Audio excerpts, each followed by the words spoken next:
कई बार पढ़ते हैं हम भी कि देवीलाल जी ने कई नेता बनाए, मुलायम सिंह यादव, लालू प्रसाद यादव, ये सब देवीलाल जी की देन थे। या हरियाणा में धनीकलाल मंडल राज्यपाल हुए थे। हाँ जी। तो 500 रुपये उन सबको हर किसान को देवीलाल दे दिए और ये कह दिया भाई देखो आप कितने भोले हो, आपको पता नहीं होगा कि यहाँ सर्दी है तो गर्म चद्दर ले लेना। देवीलाल जी किसान नेता के नाम से फेमस थे। कल जाना है अपना अनाज लेकर के और थोड़ा सा जो है ना पानी, जिसे कह सकते हो किसानों के जो मसीहा है, जो हमेशा किसानों के बारे में सोचते थे। अब मैं नहीं समझता कि ऐसा मुख्यमंत्री कोई होया हो जो कह सकता हो इतना। हाँ, बहुत बड़ी बात है। हाँ। कहना कि आप यानी कि मुलायम सिंह यादव माने तो चौधरी साहब की देन थी। और लालू प्रसाद यादव क्या? लालू प्रसाद यादव सीएम बन ही नहीं रहे थे, प्रधानमंत्री जी तो रामचंद्र दास को चाह रहे थे। इस लिहाज से जननायक तो मान लिया। हाँ जी। लेकिन वो क्या हुआ कि जननायक विधानसभा का भी चुनाव हार गए, लोकसभा का भी चुनाव हार गए। चुनाव हारने की हैट्रिक बन गई लोकसभा के अंदर। मतलब कांग्रेस को बड़ी बुराई कह दिया, बीजेपी को छोटी बुराई कह दिया। हाँ, ये चौधरी साहब ने जो है ना, हाँ। उस टाइम भाई उसको हराने के लिए, कांग्रेस को हराने के लिए बुराई दोनों को कह दिया। हमें जो है बीजेपी के साथ लेना जरूरी है। दोस्तों नमस्कार, मैं संजय मग्गू और मौजूद हैं देश रोजाना के डिजिटल मीडिया मंच पर। आज 6 अप्रैल है, चौधरी देवीलाल की पुण्यतिथि। चौधरी देवीलाल जो पूरे दुनिया के अंदर, न केवल भारत बल्कि पूरी दुनिया के अंदर जननायक के नाम से मशहूर रहे, जननायक चौधरी देवीलाल। अगर भारत की सियासत की बात करूं तो एक अकेले ऐसे नेता जिनको ताऊ की उपाधि मिली, यानी कि भारत की राजनीति कहें या भारत की समाजनीति आप कह लीजिए, भारत की राजनीति के अंदर चाचा नेहरू हुए, बापू गांधी हुए और ताऊ देवीलाल हुए। इसके साथ ही चौधरी देवीलाल राजनीति की पाठशाला भी समझे जाते थे। अपने जीवन के जो वर्ष उन्होंने इस देश को दिए, इसके अंदर तमाम, चाहे वो किसान की बात हो, मजदूर की बात हो, कमेरे वर्ग की बात कहा करते थे देवीलाल जी, सियासतदानों की बात हो, नए नए नेता तैयार किए उन्होंने। और इसके अलावा ऐसे कई बातें थी जो यादों में रहेंगी हमेशा। चौधरी देवीलाल से कुछ जुड़ी हुई यादें ताजा करने के लिए आज हम मौजूद हैं और मेरे साथ हैं डॉक्टर बीर सिंह सहरावत जी। नमस्कार जी। डॉक्टर बीर सिंह सहरावत, आपको परिचय दे दूं, चौधरी देवीलाल जी के फिजिशियन रहे। जब चौधरी देवीलाल हरियाणा के मुख्यमंत्री बने 1987 में, 87 से लेकर के 1991 तक, जब वो हरियाणा के मुख्यमंत्री और बाद में देश के उप प्रधानमंत्री हुए, तो डॉक्टर सहरावत उनके फिजिशियन थे। इसके अलावा डॉक्टर सहरावत पलवल और फरीदाबाद जिले के अंदर सिविल सर्जन भी रहे, आजकल विश्राम पर हैं।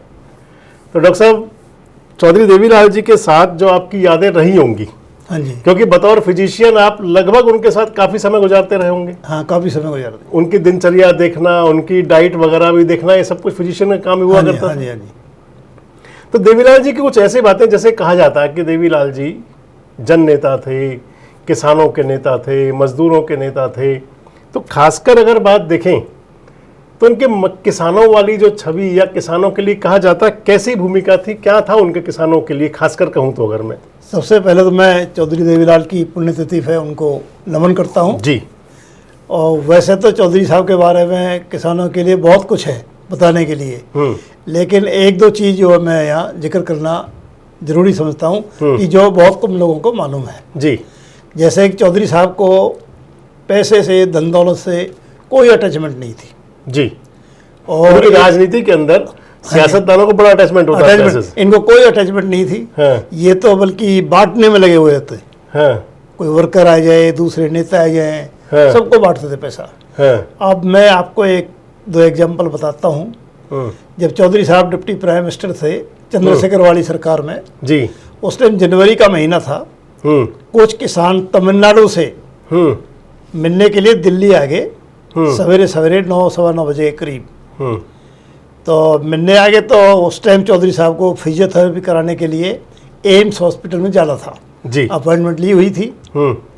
तो चौधरी साहब ने एपीएस होते थे पार्थसारथी जी, पार्थसारथी तमिलनाडु के ही थे वो।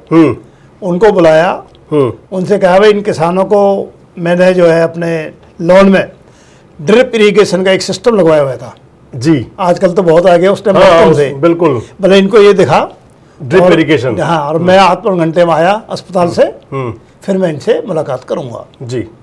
रास्ते में जब हम एम्स के लिए जा रहे थे तो उनकी पिछले वाली सीट पे मैं ही था, हम बात करते हुए जा रहे थे, तो चौधरी साहब के दिमाग में आया, चौधरी साहब ने मेरे से पूछा कि देखो ये किसान कितने भोले हैं, इनने सोचा कि जैसा मौसम मद्रास में है वैसा हरियाणा में होगा, वैसा मौसम दिल्ली में भी होगा। हाँ। अब ये उन्हें अपनी जो वेशभूषा पहन रखी थी, हाफ शर्ट पहन रखी थी, हाँ। और धोती जो तमिल में पहनते हैं वो पहन रखी थी, हाँ। पर ये बहुत भोले किसान है। हाँ। तो वापसी में आएंगे तो मेरी याद दिलाना कि हमारे पास पैसे आए कल, और इनको 500-500 रुपये में इनको बांट दूंगा ताकि ये अपनी गर्म चादर वगैरह ले लें। हाँ। तो मेरी याद दिला देना। हाँ। तो हम 8 घंटा बाद एम्स से वापस आ गए। तो जैसे ही वापस आ गए तो किसान मिलने गए, तो हमारे चौधरी साहब के ओएसडी होते थे के दीपक जी। तो पैसे वैसे का सारा मामला उन्हीं के पास होता था। हाँ। चौधरी साहब तो रखते नहीं थे। हाँ। उनका दीपक बोला हाँ जी, बोलो पैसे ले आ। हाँ। बोले क्या करोगे? आपने याद दिलवाया, खुद ध्यान था उन्हें? ना, याद तो मैंने दिलाया। अच्छा, याद दिलाया। हाँ, याद तो मैंने दिलाया उनको। तो बोले पैसे ले आ भाई। तो वही लाता हूँ। तो फिर वो बोले कि भाई लाइन लगा लो। किसानों से? किसान एक बार कितने साल तक लोग थे?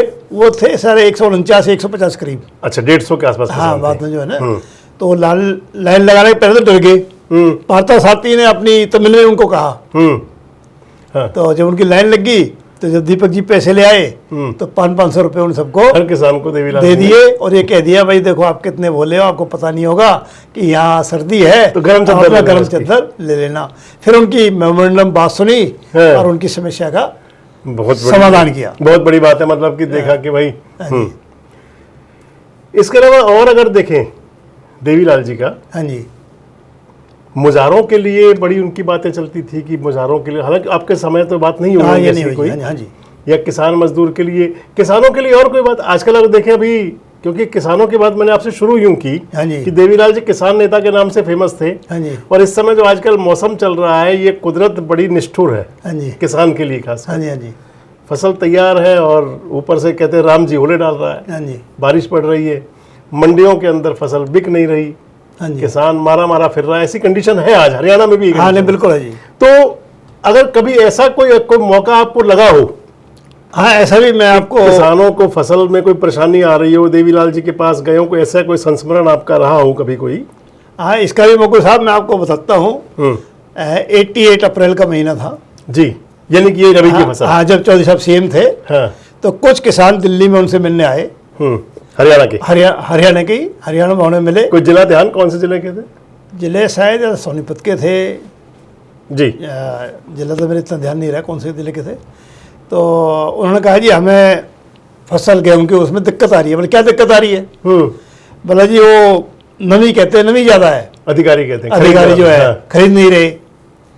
तो चौधरी साहब बोला ऐसा है, कल जाना है अपना अनाज लेकर के और थोड़ा सा जो है ना पानी छिड़काव कर लेना, नमी बढ़ा लेना, नमी बढ़ा। और फिर मैं देखता हूँ, मॉइस्चर कहेंगे ना उसको, मॉइस्चर जो है, मॉइस्चर बढ़ा लेना। फिर मैं देखता हूँ कैसे नहीं खरीदते। बोला कल जाना, कल सब लेके जाना।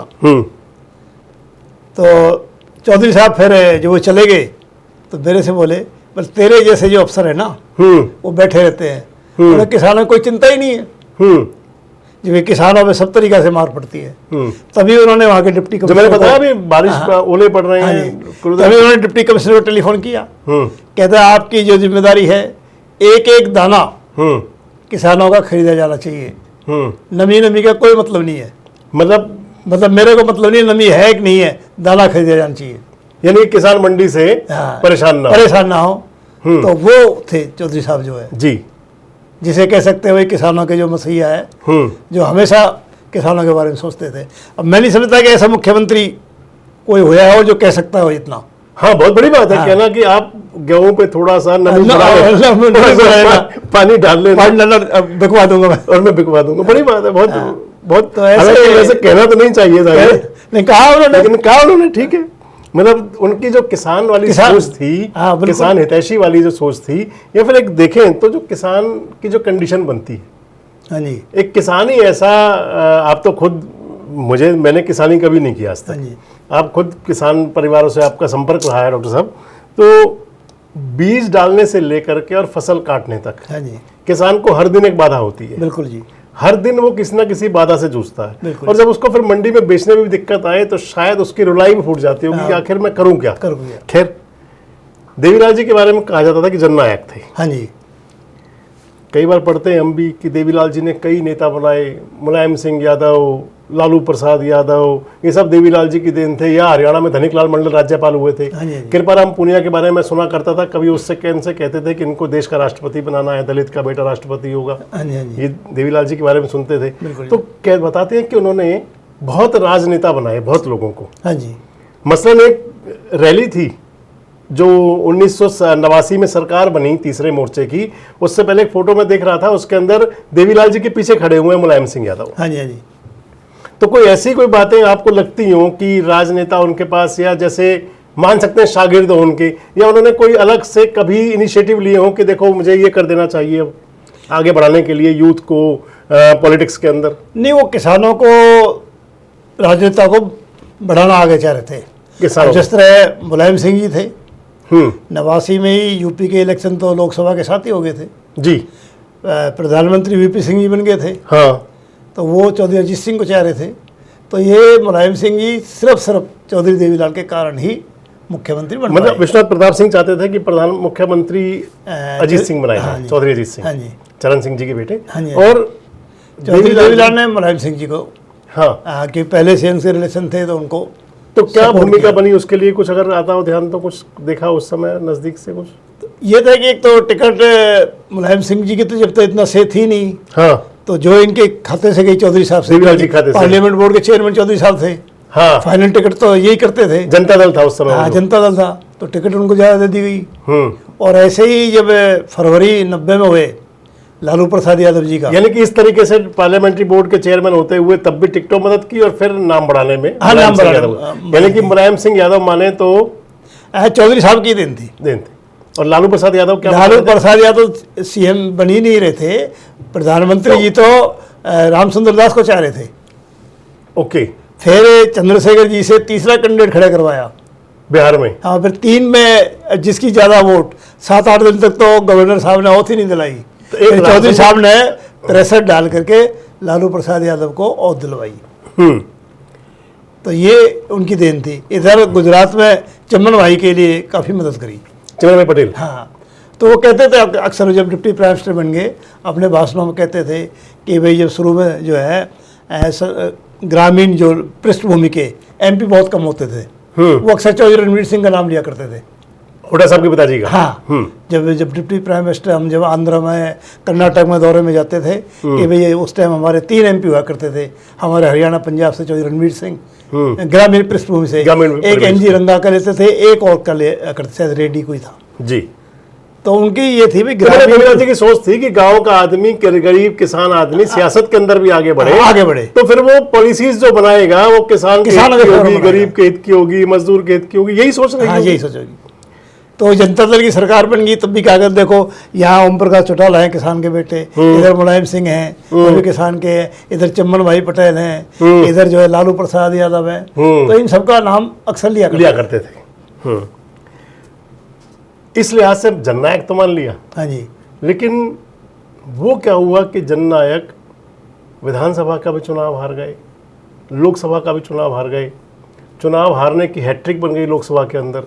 आपको अगर ध्यान आता हो 1991 का चुनाव था। हाँ जी। चौधरी देवीलाल जी का। हाँ जी, हाँ जी। लोकसभा का चुनाव वो हारे। हाँ जी। या विधानसभा का भी हारे उसी दौरान ही। हाँ जी। क्या परिस्थितियां रही थी? महम कांड का ही उसका सारा असर था या कुछ और भी था? वो नहीं, वो भी थोड़ा सा असर था महम कांड का, लेकिन मैं अब क्योंकि उनके नज़दीक रहने का मेरे को सौभाग्य प्राप्त होया, तो उसमें मेरा और क्या लोगों का भी ये मानना है थोड़ा सा कि मिसमैनेजमेंट रहा। 1991 में भी, 96 में भी और 98 में भी। तो 91 का मिसमैनेजमेंट कैसे लगता है आपको? क्या लगता है 91 में मिसमैनेजमेंट ये है कि चौधरी साहब ने ये फैसला कर लिया कि इलेक्शन जो है घर में से एक ही लड़ेगा। अब उन्होंने एमपी का भी लड़ लिया और एमएलए का भी लड़ लिया किराए से। चौधरी ओम प्रकाश चौटाला से मना कर दिया और चौधरी रणजीत सिंह से मना कर दिया।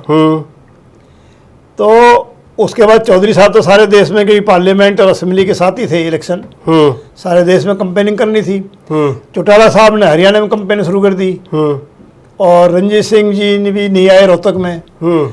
और उस टाइम रोहतक का जो इलेक्शन जो देखा, चौधरी साहब के भांजे थे कुलदीप सिंह और रवि ने।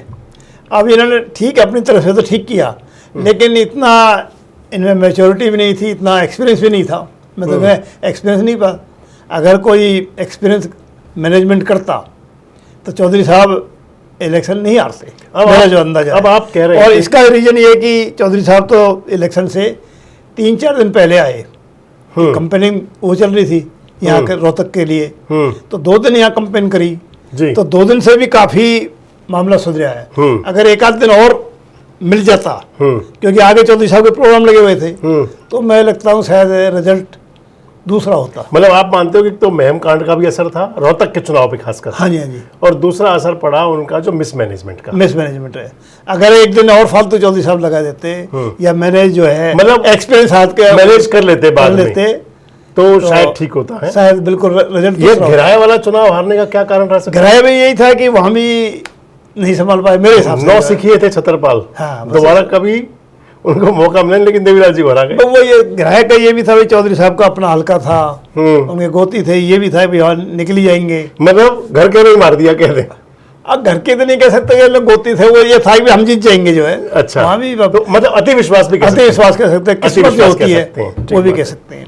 अब इसी तरह 96 वाला 96 का चुनाव। अच्छा, ये रोहतक वाला जो 91 में एक और कमी रही इसमें, क्योंकि एमएलए के भी इलेक्शन हो रहे थे, हाँ हाँ, साथ में पार्लियामेंट के भी थे। बिल्कुल। अब एमएलए के एंटी इनकम्बेंसी थी, अब एमएलए ने अपना अपना जोर लगा दिया चुनाव में। चौधरी साहब के लिए बहुत कम वोट पाई, किसी ने अपने अपनी में लगे हुए थे। ओके, तो ये भी थोड़ा सा पार्लियामेंट में खासकर ये भी रहा जी, क्योंकि हम लोग तो चौधरी साहब तो बाहर सारे देश को संभालना तो था। ऐसा 1996 में था, उस टाइम लोकसभा का भी चुनाव था, विधानसभा का भी चुनाव। उसमें भी ऐसे, उसमें एक सालावास हल्का होता था, सालावास हल्का पहले, अब तो जो है वो बदल गया, हल्का कोसली बन गया। हाँ, पहले कोसली सालावास में आता था। सालावास अहिरवाल का एरिया हाँ, हाँ। जी। तो उसमें एक स्याग होते थे जो है राजपाल स्याग, हाँ, इनके चौधरी साहब के गोती थे और इनके नजदीक भी थे, वर्कर भी अच्छे थे, वो भी टिकट मांग रहे थे।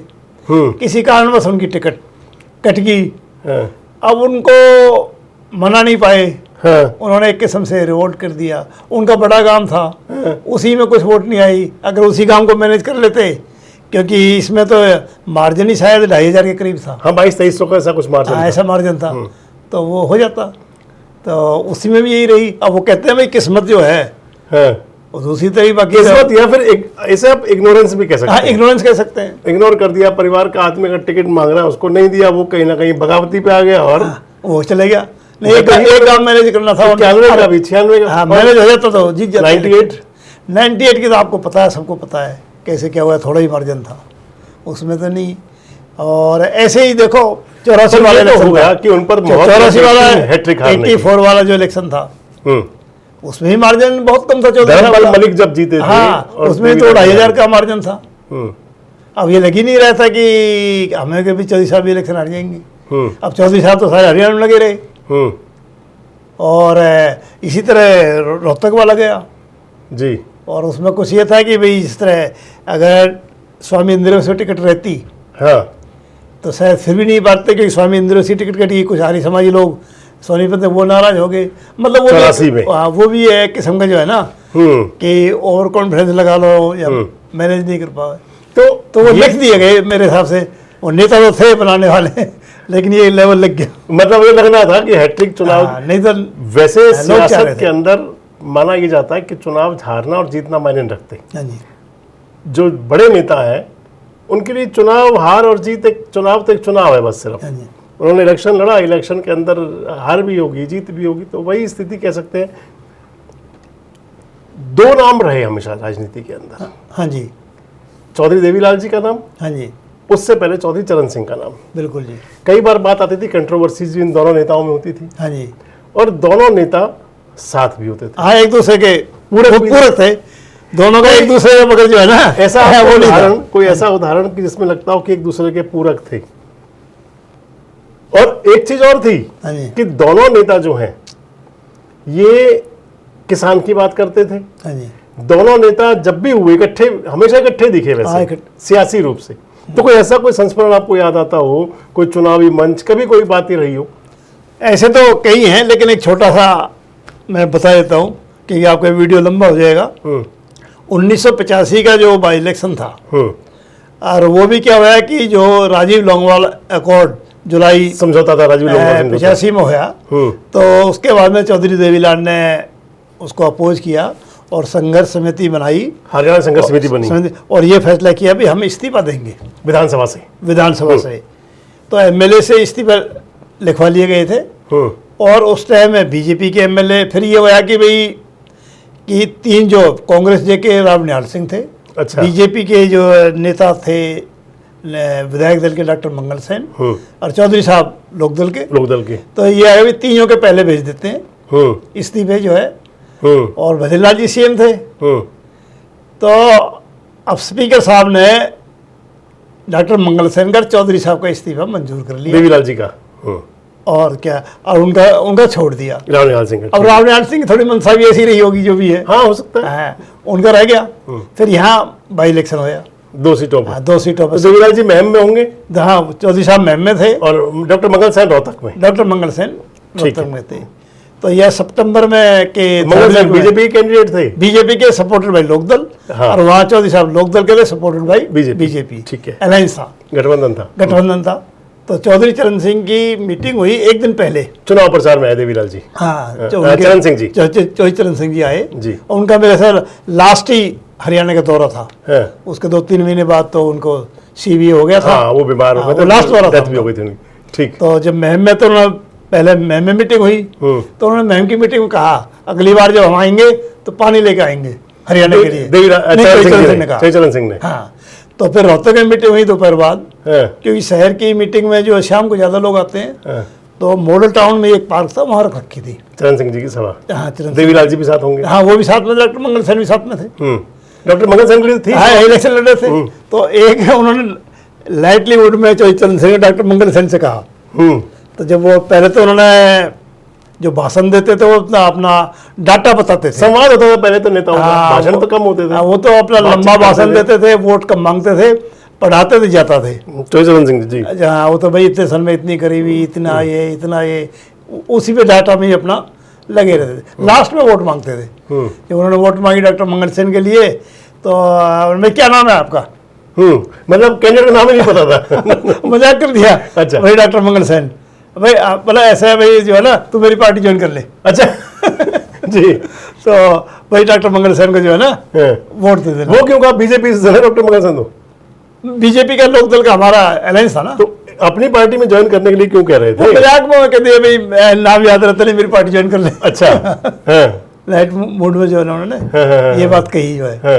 और ये तो उन्होंने एक बात और भी कही थी, कांग्रेस, उस टाइम कांग्रेस का साम्राज्य वो था पूरे देश में। उन्होंने भाई कांग्रेस जो है एक बुराई है, और कई बार हमें छोटे उनको भी ले लेता है, हमारे जूनियर पार्टनर से बीजेपी, तो इनको मैं इसलिए साथ लेता हूँ ताकि उसको हटाया जा सके। मतलब कांग्रेस को बड़ी बुराई कह दिया, बीजेपी को छोटी बुराई कह दिया। हाँ, ये चौधरी साहब ने जो है ना उस टाइम भाई उसको हराने के लिए, कांग्रेस को हराने के लिए बुराई दोनों कह दिया, हमें जो है बीजेपी के साथ लेना जरूरी है। पर एक बात देखिए आज, हाँ जी, जो छोटी बुराई थी उसने बड़ी बुराई को तो निपटा दिया, पर साथ साथ जो बुराई करने वाले थे वो भी निपटा दिया। तो इसमें आज देश के अंदर इसमें मैं आपको बीजेपी और कांग्रेस के अलावा कुछ दिखता नहीं है मुझे। नहीं, इसमें मैं आपको बताऊं 87 में चौधरी देवीलाल का बहुत बड़ा योगदान था जी। अब कहने के तो लोग ये कहते हैं कि वीपी सिंह तो इस्तीफा दे के आए, भाई उनकी छवि ईमानदारी की थी, लेकिन सारा काम तो पर्दे के पीछे कांग्रेस में जो सेंटर से हटाई वो चौधरी देवीलाल का था जी। इन्होंने इतनी मेहनत करी, सब जगह गए, लेफ्ट को भी बीजेपी को भी एक मंच पे ला दिया। है नहीं कि देवीलाल वो शख्सियत थे, चौधरी देवीलाल, जिन्होंने कि सियासत के अंदर ऐसे ऐसे प्रयोग किए, मसलन अभी बता रहे हो, लेफ्ट और राइट दोनों एक झंडे के नीचे, और एक सरकार को दोनों पार्टियां समर्थन दे रही थी। बिल्कुल जो बात, तो और इन्हीं का जो योगदान ये रहा है। अब देखो मेहनत तो वैसे पहले चौधरी चरण सिंह ने करी कांग्रेस को हराने के लिए, फिर चौधरी देवीलाल ने करी है। अब इनके तो जो पॉलिटिकल वर्कर थे उनको तो फल मिला नहीं, फल तो दूसरे जो जूनियर पार्टनर था, फल तो कांग्रेस हटाएगा वो ले गया। ठीक बात है। तो और कोई मेहनत करने वाले तो वो थे। ऐसी और कोई बात आपको याद आती हो चौधरी देवीलाल के बारे में? अंतिम दौर पर चलते हैं। हाँ, ऐसी वो सिंप्लिसिटी, साधारणता जो है वो, मैं आपको बताता हूँ एक एग्जांपल है, ऐसे तो बहुत अनेक है लेकिन एक सौदा बताता हूँ।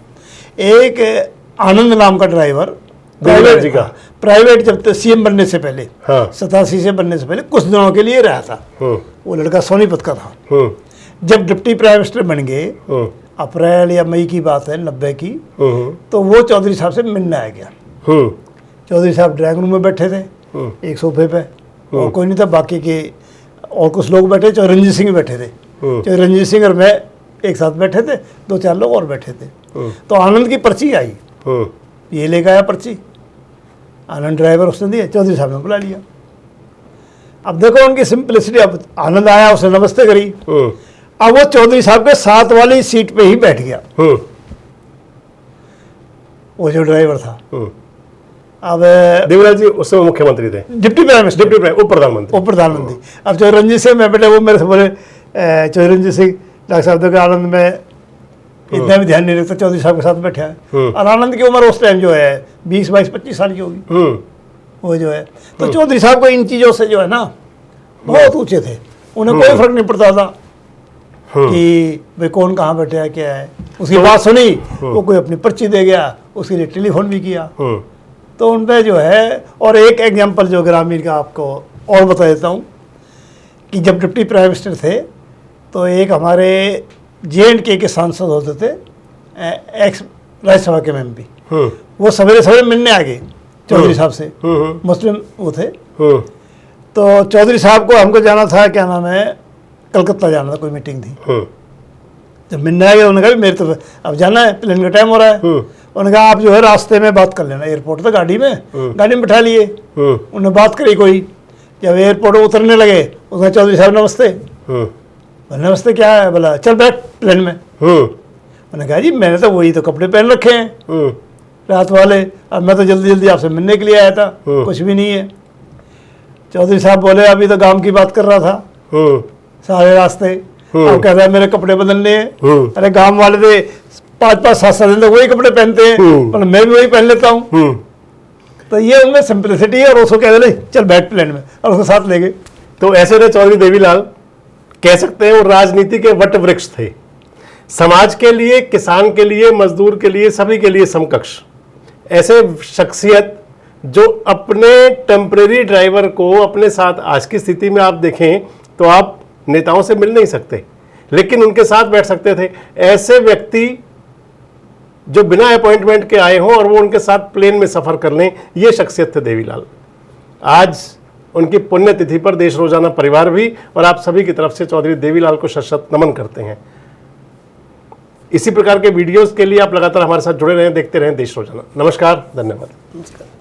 हमारे साथ जुड़े रहने के लिए सब्सक्राइब करें देश रोजाना के YouTube चैनल को, और नई वीडियो की नोटिफिकेशन पाने के लिए बेल आइकन जरूर दबाएं। अगर आप ये वीडियो Facebook या Instagram पर देख रहे हैं तो पेज को लाइक और फॉलो जरूर करें और ज्यादा से ज्यादा शेयर करें।